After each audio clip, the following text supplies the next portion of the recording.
I think a lot of people can relate. So my burnout didn't show up as at least how I imagine what burnout would look like no mobility or no energy. No, I was hyper energetic in a Mm-hmm. burnout state. It was like everything just crumbled down. Like I couldn't surf anymore. I used to climb. I can climb or hike up on the mountain on a very steep slope for 5, 6, 7 hours without problem. I was out of breath, even woke up 5 minutes on a small hill. Wow. That was like how bad it was. And I ate for 3 to 4 people every meal, and I ate 2, 3 meals a day. Like I didn't get any weight. That's how exhausted I was. If I had known what transition looked like, if I had known the void in the transition is the most precious thing that we can have, I wouldn't be so eager to feel it. My career is here to serve me. I don't serve my career. Hello, and welcome to another episode of the Self Care Oasis podcast. I'm your host, Samantha Gregory. I'm a self care alchemist, helping women transform burnout into better boundaries, balance, and shameless bliss. And today I have a guest, Shuang-Min Chang. She is here to share her story about how she went through burnout and how she recovered, and then what she's doing now and how she's helping other people like us activate our success and move into a higher level of being. Thank you for being here, Shuang-Min. I appreciate you. Thank you for having me here. It's such a pleasure and honor to be able to share my story. So we're going to get started, but before we do, tell us a little bit more about who you are, where you're from, and just like what you're doing in the world, the meaning you're bringing to the world. Okay, so hi everyone. I'm Shuang-Min. I am a born and bred Taiwanese.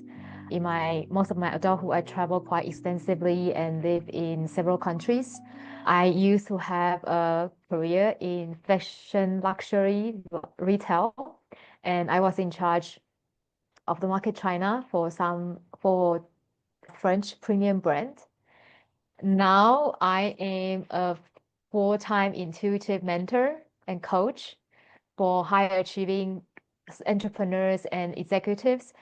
I support and guide them to redefine success through self-trust. So it's very linked to the shameless beliefs in life, how to success that at the same time is always rooted in love, freedom, joy, and peace.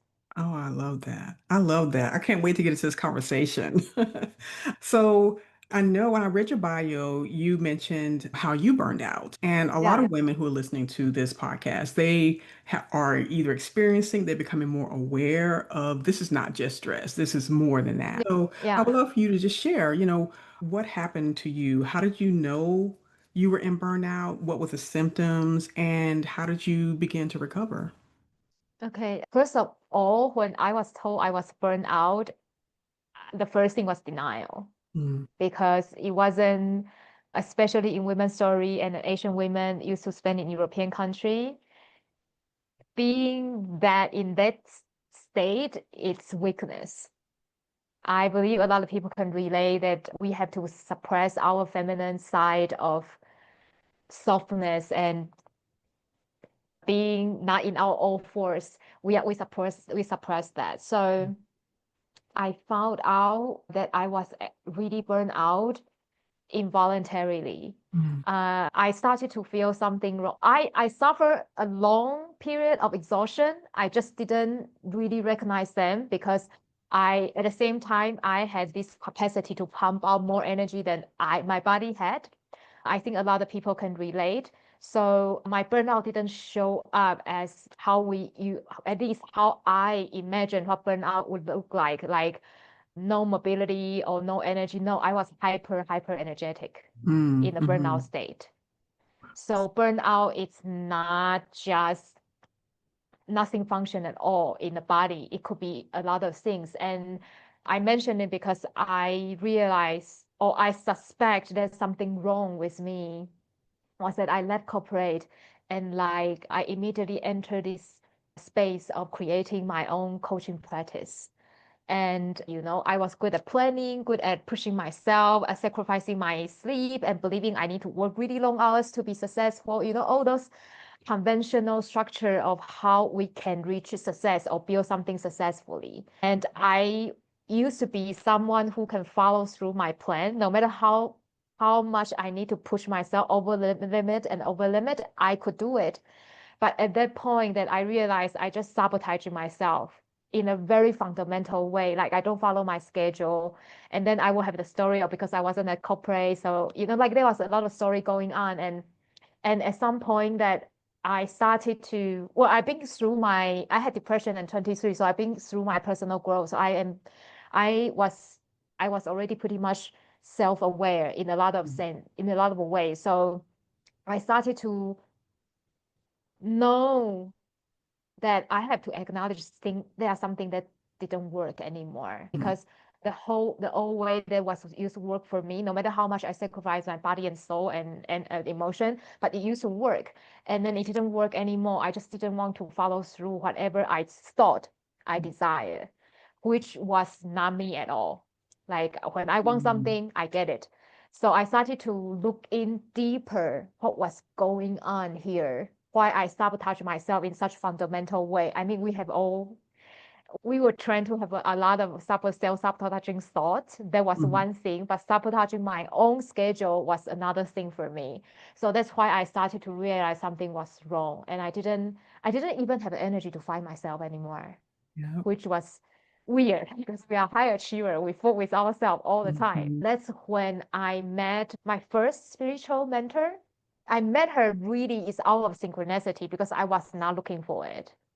But I met her and then she told me something that your body was really, really exhausted. You need to just like do nothing and eat and sleep. I was like, that's impossible. I serve 4 hours every single day. How can my body be exhausted?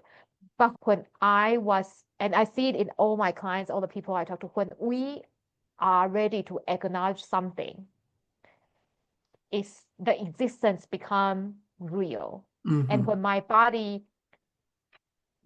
our body has its own consciousness. So when my body knew I was ready to acknowledge it was like everything just crumbled down.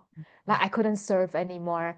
I used to climb. I can climb or hike up on the mountain on a very steep slope for 5, 6, 7 hours without problem. I was out of breath, even walk up 5 minutes on a small hill. Wow. That was like how bad it was. And I ate for 3 to 4 people every meal, and I ate 2, 3 meals a day. Like I didn't get any weight. That's how exhausted I was. And then there was, well, because I didn't treat it along the way, it was really bad. And then I realized it. And then I slept for 12 to 16 hours every single day for 1 year and a half. Like Wow. I made a determination to recover from it. So I withdraw a lot of commitment, which was hard because I was not a person withdraw commitment. I saw through them no matter what. But I gave myself the grace, withdraw a lot of commitment. And then I also disconnect with other engagement just to give myself the space to play and also to reconnect because I was surfing, I was in the countryside. So actually I have a lot of opportunity to really connect, not just with myself, with the abundant energy around me. That's how I started to recover. Later on, I hired that person as my first spiritual mentor. So I also started to dive into my spirituality. And then I realized that I was more than I know. Yeah, Awesome. the whole thing.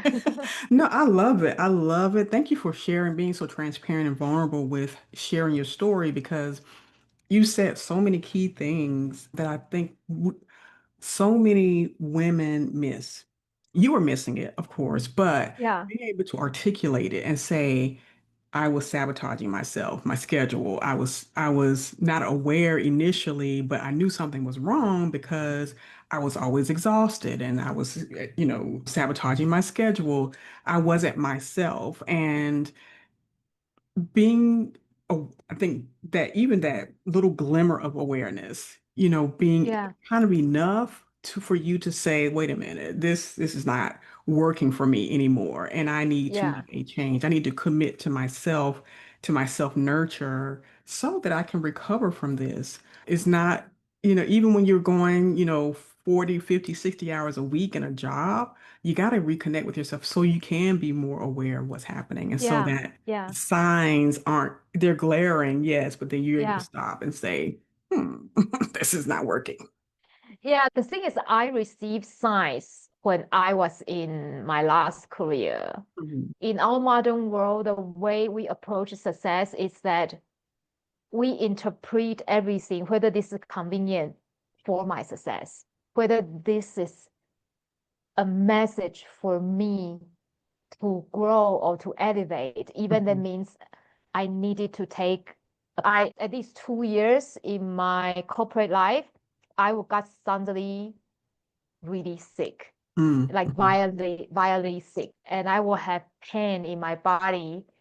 I couldn't walk, I couldn't stand up. Mhm. When the doctor couldn't find the reason, I will went to the doctor and then they will scam me and text me for whatever and spend a lot of money. And then no, they didn't know, but I was in such pain. So they prescribed me antibiotics, to the basic and the painkiller. Mm. The painkiller will kill me again because they Yeah. had to prescribe me very strong painkillers. And my body was actually very sensitive to Mm. a lot of Western medicine, especially those to stop the pain or the neurotransmission, those kind. Mhm. I probably can recover in 2 days from that mysterious pain, but then because I took painkiller and it took me even longer to recover. Right. Also, when I was rethinking my life after 35, I have the habit of thinking life at a 10 years bracket. Mhm. It was a habit from very young age. And so when I was approaching 35, I was also thinking whether I want to live my 40s like this. We build our life phase by phase. Yeah. And so like by looking at that, I knew deep down, I knew like something has to change Mhm. because I can't go through that kind of pain like 3 times a year and then try to convince myself that everything is going to be good. I can do this career in this the same way for another 2 decades. Like deep down I know it wouldn't work. Mhm. So but that part I trained myself. I've been like having this awareness of how I want my life to evolve since I was young, since I had a depression when I was 23. So it was from there. So I took the science, but at the beginning, of course, I just consider at least this.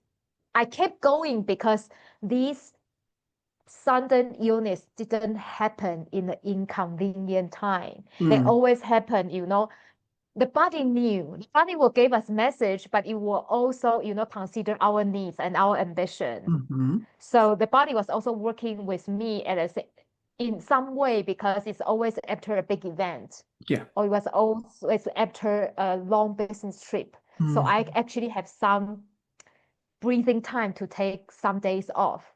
And my body will always get sick at that moment. Uh, And I know I'm not the only person here because I talk to many women or mostly women because women in a way we are more in tune to our body mhm. that the body got sick, but always not in the income, always in a more like slightly convenient. Yeah. We didn't take it seriously, but there was already our body sending messages, especially those more, if this is the message of the body that the doctor couldn't figure out. The Mm. doctor is always curing the symptom and Yeah. lessen the pain, but it will Mhm. come back. But it didn't have to, like later on I learned it didn't have to if we listen to our body. It's Mhm. just so desperately telling us this is not working. You have to look in a different way. But it was also very considerate, not causing any problem. So when we don't know, we actually don't listen Right. intensely. Yeah. Well, I love that because and when you were doing your talking initially about your story, you mentioned the body is conscious. Yeah, And I think that's so yeah, profound how, we are a conscious being and our body has a level of consciousness that it's like sending messages, maybe you need to slow down, maybe you need to stop right after a big event, but I'm warning you. It's like it just keeps telling you, I'm warning you. yeah, Are you going to listen or are you going to crash out, physically? yeah, So yeah, I think that's really an important part to remember that our body, like they say all the time now, the body keeps the score. And it's just like, yeah, check, you yeah, ignore me again, check. You're going to have to yeah, pay. yeah. And for me, it's also, I don't know about you, but the way I grew up, nobody told me about transition, like life transitions. So, and we have this such fixed definition about success. So when I was actually already burned out in corporate and then I transited out, try to start my, like everything changed. I moved from big city to the countryside. Mm-hmm. I have a 9 to 5, and I have my own schedule. And then I work out even more because I serve 2 to 4 hours a day. And then I was so eager to recreate that definition of success. Mm-hmm. And Mm-hmm. so that was when in transition, our mental body, emotional body, and the physical body is already adjusting a lot.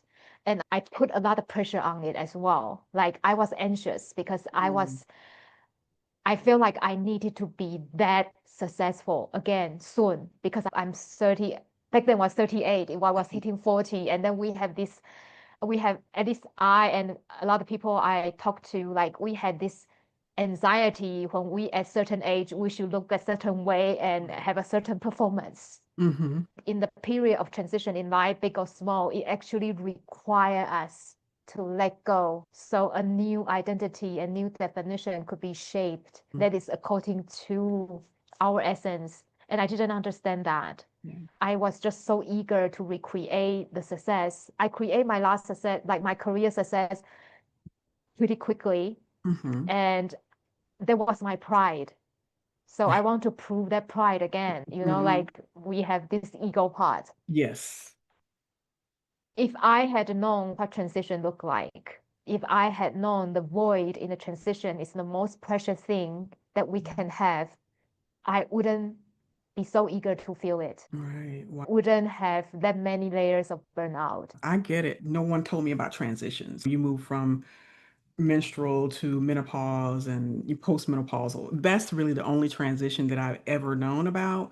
But like you, having to discover, figure out that life shifts and changes and you grow into a different person almost every decade, maybe, and you get to become a different version of yourself, a better because you've learned some lessons in life. You have more Yeah. wisdom. You have different goals now. Like, so me being a mother, I was in a stage where I was just focused on taking care of my children, launching them out into the world. And now I'm in a different stage where now they are basically launched out and I am redefining who I am. And Yeah. this is usually the time when burnout hits you hard because it's like Yeah. you've been doing all the things for your career, for your family, and for community or whatever you're involved in. And now it's all you've been ignoring it, ignoring all the signs, all the warnings, as you were pushing yourself and reinventing a career, reinventing success, reinventing what society says you should be doing. But then you realize you hit a brick wall and it's like, no, ma'am, this is not what you're supposed to be doing. And I Yeah. think menopause kind of exacerbates that because now you're home, burned yourself out in your younger years, ignoring the signs. And now menopause comes in like a wrecking ball or a train that has taken your whole life over and you're trying to figure out what is happening. But it's a combination of burnout, it's a combination of hormonal imbalance, it's a combination of all the things. So now you get to decide, okay, well, am I going to keep trying to do the same old thing I used to do and identifying with that? Or am I going to embrace this new me, this new Yeah. identity, and not just embrace it, but create it. Yeah. We forget that you get to create who you want Yeah. to be. And I think Yeah. that's so I important. Yeah, I like the movie Soul. The character called number 22, right? She said, "Hey, I'm nobody, so I can go everywhere, remember? Because Mm, number 22 is not defined yet. He didn't have his passion yet. So he was always right. in the exploration. And that's so powerful. In the world, they always tell us you Mhm. have to strive for being somebody. Right. Actually, the face of being nobody is the most powerful. That Yeah. is, that is. And I'm learning a lot more about detachment and how not to Yeah. be so attached or give meaning to so many different things because that's where you start to have the mental breakdown. That's where you start having Yeah. expectation. That's where you start to lose yourself because you're so focused on what's outside of you and getting validation that this is a true or perfect or whatever it is. But it's like, no, you don't have to. You can let go. You can become anything you want to be, or like you said, become nothing and just allow life to carry you along for a while to rest. Like I love that you were able Yeah. to get so much rest, when you were in your recovery period, and that you were able to surf and just eat as much as you want to and sleep as much as you want to. And I think having that experience is so important. And I'm literally me learning how to be quote unquote lazy because I'm the high overachiever. I'm the Yeah. higher achiever. I can't rest in the middle of the day. What? I don't know if I can really do that, but I'm learning that I can do that and I can still be, whoever I want to be, but letting go of the old identity, the one that caused the burnout. I think that's the Yeah. important part to really think about. And Yeah. My experience is that because now if I feel like I really need to take a nap during the day, I go straight to the bed. I don't even Mhm. overthink anymore. After 5 years in the whole journey and also really tune in with my guidance, like my emotional guidance, my body guidance. We can call it intuition, we can call it a lot of names, but that fundamentally that's a guidance we are already born with. I work for 5 hours a day and 4 days a week, like maximum. And I don't feel that I accomplished less. Mhm. So when we are really in like efficient and productive, no matter in what things. In my culture, Asian culture, everyone knows we are all Mhm. about doing and then doing overwork, doing and doing and doing. That's how you create everything. Mhm. No, how we create everything, it's when everything is in tune. Yeah. Hey, it's Samantha. Quick note about something I've been working on.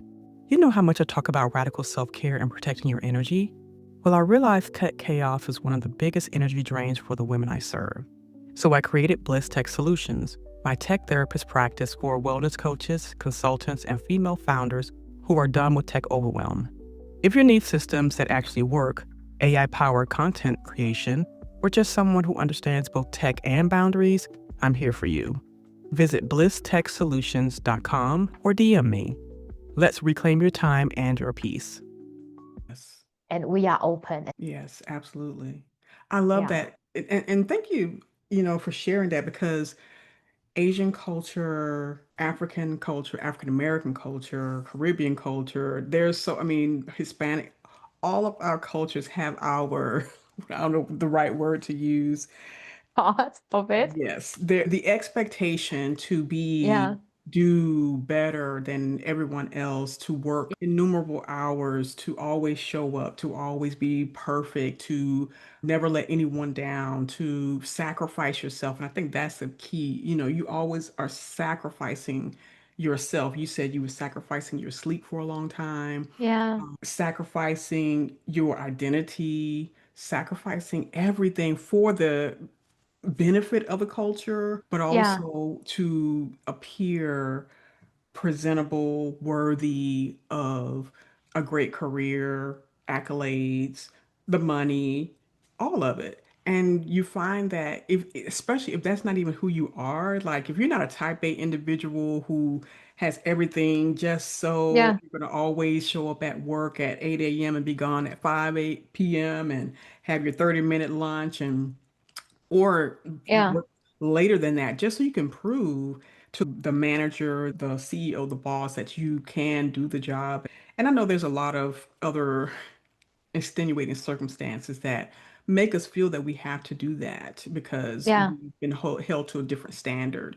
And so we don't have that innate privilege, to do a lot of different things. And so I know that coming out of that mindset is challenging, especially when it's deeply ingrained because of cultural roots, because of pressure from family, from Yeah. society, from everyone. It's just like, can I just get a break? Can I just not do Yeah. this and Well, live my life? yeah, yeah. But I would like to share though, I could have had gotten it worse Mm. if I didn't have the awareness that I developed since 23 when I went through my depression. I hope this will serve as encouragement, whoever is listening, because my last career even caused a little burnout, but it could have been worse if I didn't have the awareness.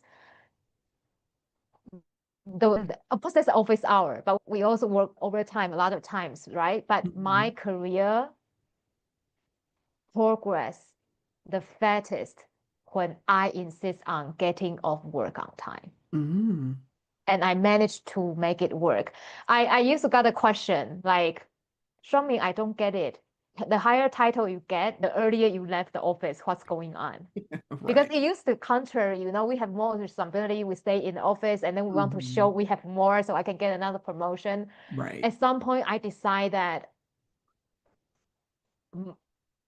whatever we hang on to as to be that is the defining point about our success, whether we are a successful person. For a lot of us a career, but the way we hang on to it, this career or being a parent, it's a fraction of our life. Hmm. And we have to acknowledge it. I'm not saying that the career is not important. I'm not saying being a mom is not important, but each one of us is much more. Yes.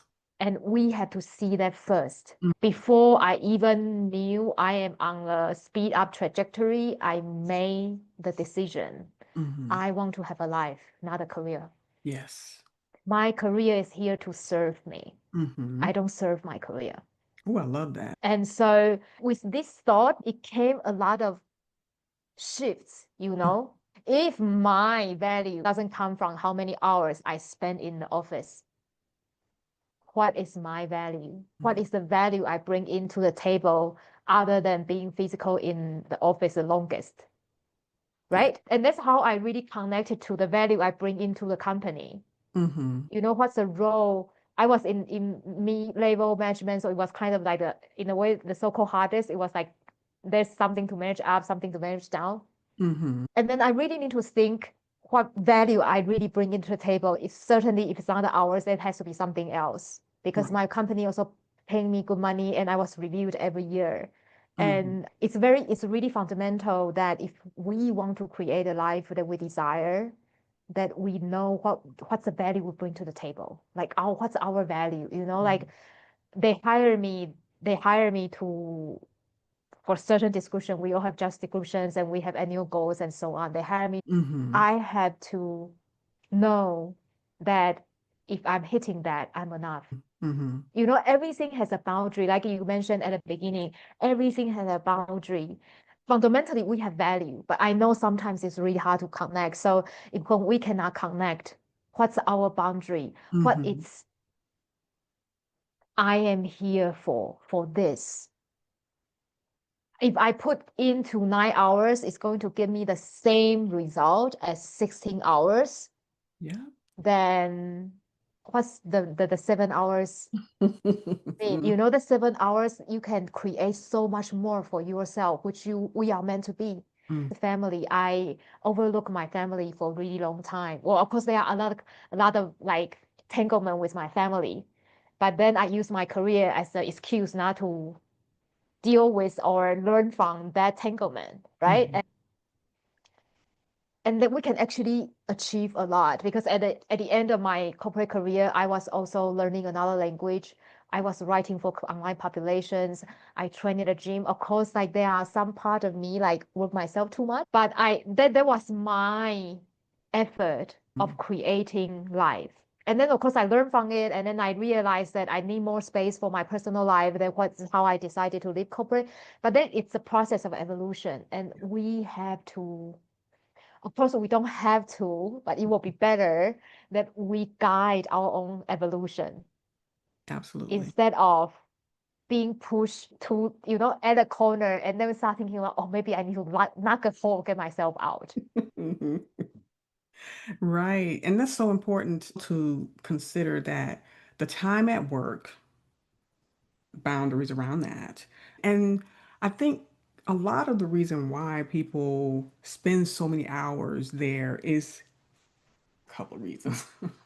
Yeah, One, yeah, when you don't know what you're doing, so you need that much time. The other yeah, one yeah. is you're That's trying one to of them. prove something to your manager, like you said, you're on a promotion track, et cetera, et cetera. And then, there's a lot of cultures you don't leave before the boss leaves and all that Yeah. stuff, you know. But I think for me, I always kind of had that boundary. It's like, yeah, I'm not staying past the hours that you're paying me for. So, Yeah. and because I knew my limit, I knew also that I had a family and all that good stuff. And I've never been one to clamor for promotion and being in managerial roles. So that's just me. But for people who want that and because they want more pay, the people who want, the recognition, etc., then, that's the track that they decide to be on. But knowing the limit, deciding what is my limit, where am I going to stop, how am I going to, you know, I guess make the time matter more than just a job, for more than because like you said, who am I after all this is over? Who am I when the job decides to lay me off like so many people are being laid off right now, or I'm Yeah. fired, So much. or Yeah. because I'm sick and I can't work anymore. Who am I after those things? And how am I going to discover who I am so that I can live a high quality life, versus it's called high quality because I have a lot of material things. But then if your health is not there, if you're physically, your mental health, emotional health is in the garbage, then it's Yeah. like I don't even know if it was worth it anymore. I think you mentioned something that we have to decide what we want out of a career, right? You obviously, like when we were in our career, we are looking for a very different trajectory. Hmm. And for me, it's also I am very clear about who I want to be around. I remember, of course, at the beginning of a career, I was really anxious because I work in fashion luxury, and a lot of people started working in fashion luxury at 18, and I Hmm. started at 26. So I consider myself was already late. There was the Yeah. anxiety, and I wasn't mature enough. So I worked a lot of overtime voluntarily, Hmm. even didn't pay me, but I was so insecure. And at some point, I had to make peace with that insecurity and come back to the sense of safety within myself. I didn't give myself any weekend. And my boss even didn't appreciate who I was. Yeah. Like we all have chemistry and resonance. Not everyone in the world is going to love us, no matter how great we are. That is just fact. Hmm. And I had to reevaluate exactly what kind of professional life I want. So at some point, I think 3 years in, I say something like, I'm going to look for a job where my boss is going to appreciate me out of his or her mind and let me do my thing as long as I hit the target. Yeah. Everyone told me I was dreaming. Everyone said like that this kind of boss didn't exist. But it served to share here my last two bosses in my corporate career were exactly like that. And Hmm. that's why my career speed up and just Hmm. fly because I believe there would be someone appreciate me. Hmm. That was just the culture of the industry. I want to work for a brand that sounds nice. Looking for the size of the company. Right. I wasn't looking for what I was working for. Hmm. I Hmm. made, I know, I understood myself well enough how I strive. Sure. I we are in the sole responsibility to create or to look for or to stand for the kind of environment that we will strive. Hmm. But with a micromanaging manager, for sure, I don't, right? So I have to stand for who Hmm. I am and how I strive. I knew myself good enough. So when I went through interviews, I am also interviewing my Yes. future colleagues. Mhm. And this is a lot of things people forgot. You are not in an inferior position when you go into a job. Your career will spend more than 8 hours in the office is going to have a huge impact in our life and in rest of the relationships in our life. Because if I didn't have a good time in the office, I probably wouldn't have given my family a good time, Hmm. right? So Hmm. you can strive and stand for it and be patient and maybe the first move won't be so ideal, but it could be an improvement. Right. But if you don't believe the possibility, it will never happen. Mm-hmm. Our mind is so powerful that it's the same as burnout. I acknowledge burnout, so it started to show up. So when I acknowledge there's a possibility, I found someone who appreciate me Mm-hmm. as an employee, as who I was giving opportunity for that kind of environment. When I believe it show up, Mm-hmm.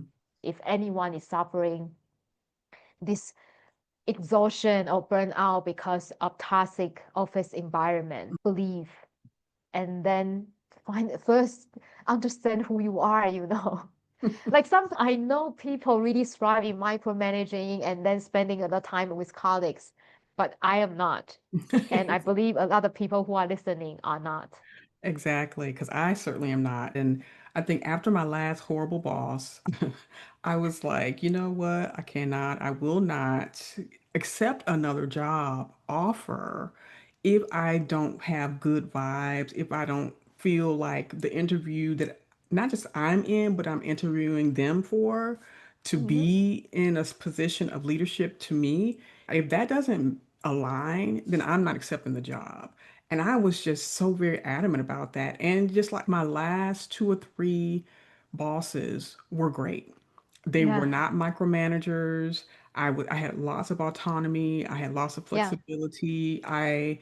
You know, knew that I didn't have to walk on eggshells and all that stuff. And even though the environment, and it wasn't even a toxic work environment, to be honest, it was just like, okay, wow, this is great, And another thing I did was I looked at myself as a consultant or I'm the company. So I'm coming in to provide a service, a strategy, a solution to the problem that you have. And if I'm coming from that mindset instead of an employee mindset where I have to be told everything what to do, then my work life would have been way worse. But because I saw myself as I'm coming here to provide a solution to your problem, then I have more autonomy. I'm independent. I know my job. I know the work that I've been doing over the last 15, 15 years. And so I bring that. And I think that's part of even like self-knowing the process of literally sitting down and thinking about who am I? What do I want to do? yeah, How do I want my life to look and creating that? And I yeah, think we give so much that power away. yeah. And I know that's part of the work that you do. So I would love to hear like how you are guiding people through this process of success and intuitive achievement. And what do you do and how do you help people figure this out? So it's a redefined success because I am on a mission that someday the label of success will dissolve itself. Hmm. We talk about success so much because in current society, because actually we don't feel that, we feel it's something outside of ourselves. Right. So we have to achieve for it. We will never say I'm breathing because breathing is part of me, right? If I really feel success is part of me, I would never need to strive for it. I will just create. Whatever I create is success. It's like if I'm a happy person, whatever I create is happy. It's Yeah. the same as success. So for me, it's to guide the client to connect the innate worthy. It really depends what they are looking for being successful. Hmm. Success is a label. We want to have this label because it guarantees us something. And I know I have some POC friend. For them, success is about security. And for me, it's about worth, Hmm. about worthy to be loved. And and I think this is for a lot of people, success, their achievement, it's about we are finally worthy to be loved. Or there are some people is that finally they can express themselves because success also guarantee us to have the power to speak. We don't Hmm. believe we have to be successful first. So I will go through with them what they are really looking for in success and then tune in first how they connect with that. All this what we are looking for, we forgot. Hmm. And that it's a really self connection. You can call it the path of love. I call it path of love. Really, how to connect that eternal love that is within ourselves. So we remember. And in the process, you will see success very differently. I call success an ecosystem. Success is not just career. Success Okay. isn't just being a parent. It's just the big topic the society talk about. Success is all about like all the relationship we create, how much we enjoy our relationship, how much money we actually want to enjoy. Some people need $1 million a year, but some people they don't actually want to take the responsibility of $1 million. Right. Mm-hmm. If we are just buying into, we will never feel enough. Mm-hmm. So when they connect with the sense of, oh, actually what I'm looking for. So if I'm safe, exactly what kind of working environment I want to look for, whether I want to work for a company or no. And if I'm really safe, do I still want to stay with this friend? If I'm already love myself so much, will I pass, how do you say, like pass the next round of promotion? Because I work with women, and a lot of women believe that they are not ready to ask for a promotion, or they don't Mm-hmm. ask aggressively enough because they believe they are not there. Right. Actually, they are. So Mm-hmm. if I am enough, will I go into my boss? I have a client who worked with me for 2 weeks, and she went into the office of her boss asking for a raise. Okay. And she told me like I didn't do it at one go. She went in, say like she had something want to say, and Yeah. they blah a lot of things. And then she came out, and then she has a confidence. So she regrouped herself. No, I have to say what I want to say. So she went in again. It's not a magic wand, but I prepare my clients to really create from the sense they want to enjoy. Mm-hmm. And that's how I call redefining success. And slowly success will become like how we use to describe things like happiness. Mm-hmm. Like I will describe this happy. It's just a description. It's Yeah. not a definition. Right. Yes, I Yeah. agree. I had to redefine success for myself. And I know it's been about 10, 15 years when I was really reevaluating and deciding what makes me successful. What does that look like for me? What everyone else saying is very competitive, masculine centered, and it just Yeah. doesn't fit who I want to be. I don't identify with that. For me, success is doing what I want to do and being completely happy in it. If I'm happy, Yeah. I'm successful, So that was part of it for me. So I love that you definitely take your clients through that process of Yeah. redefining what it looks like so that you can recognize it when it's there.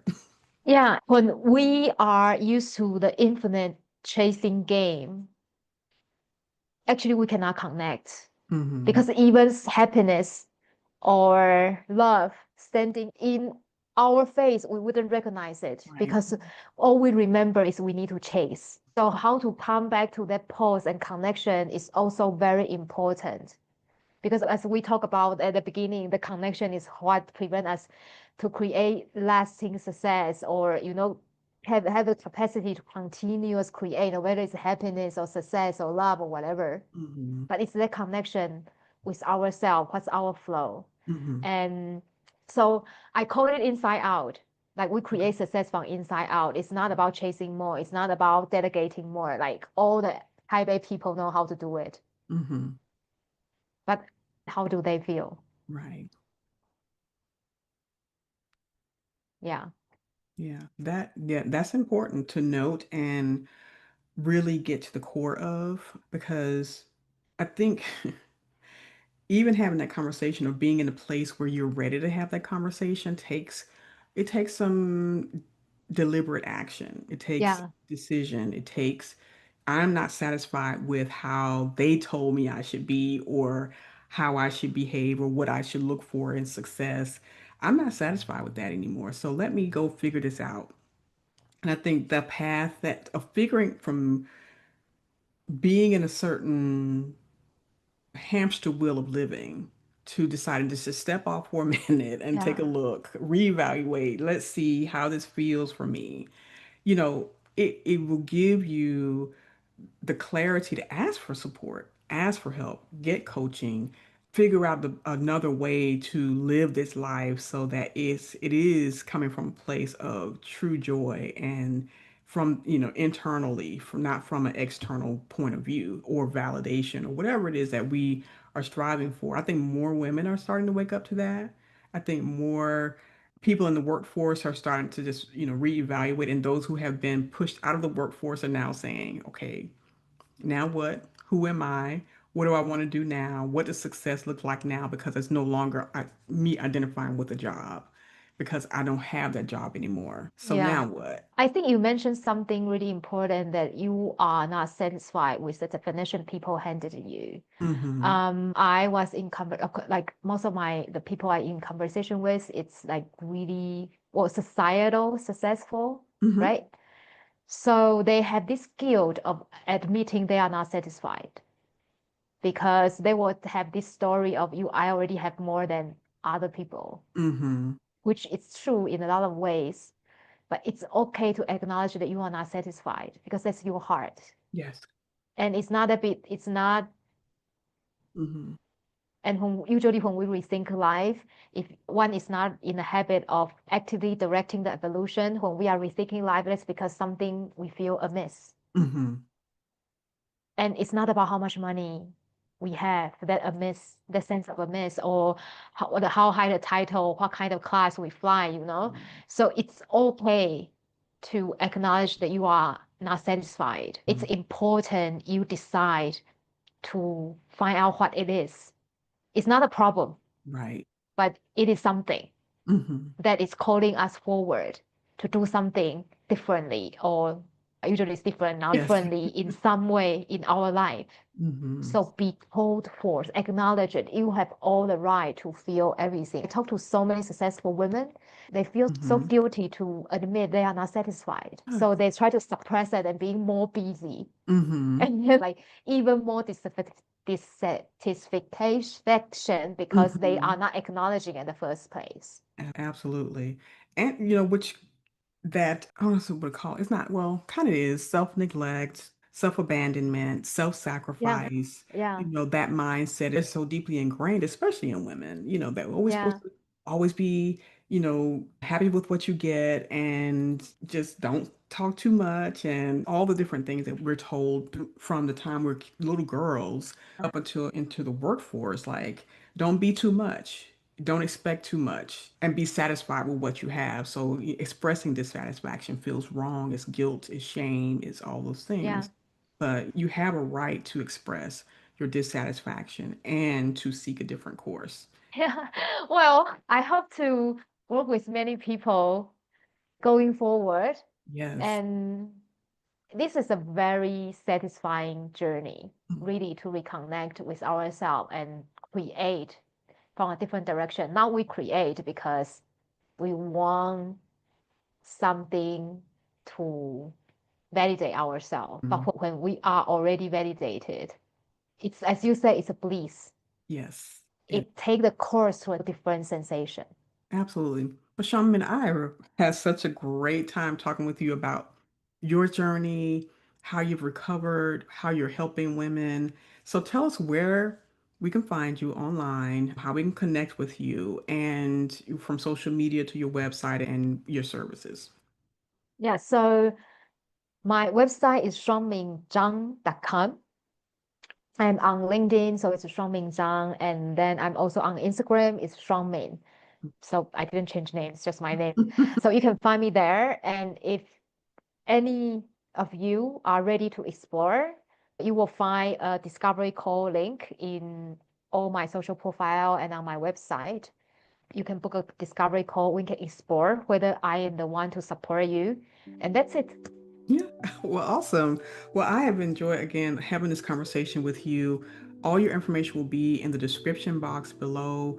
I'm looking forward to seeing where your message goes and how you are impacting so many other women's lives. Thank you again for being here on the Self Care Oasis podcast. And I hope that you can come back again soon and have another conversation. Yeah, thank you for having me. I like how this flow today.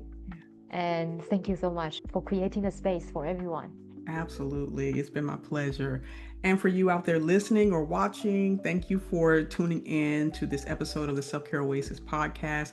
Be sure to go to our Substack at myselfcareoasis.com and be sure to watch, subscribe, and like our YouTube videos and channel, and just come back again, and we'll see you next time. Have a great day and take care. And that's our conversation for today. Thank you for being here, for showing up for yourself, and for choosing self-devotion over self-sacrifice. Now I want to leave you with something special. This month's free gift is my 35 micro self-care practices for busy women guide. Inside, you'll find simple, sustainable practices you can use today, from quick stretches and breathing exercises to energy resets and mindful moments. No guilt, no overwhelm, just real self-care that works. Download it free at selfcarealchemist.com/selfcareguide.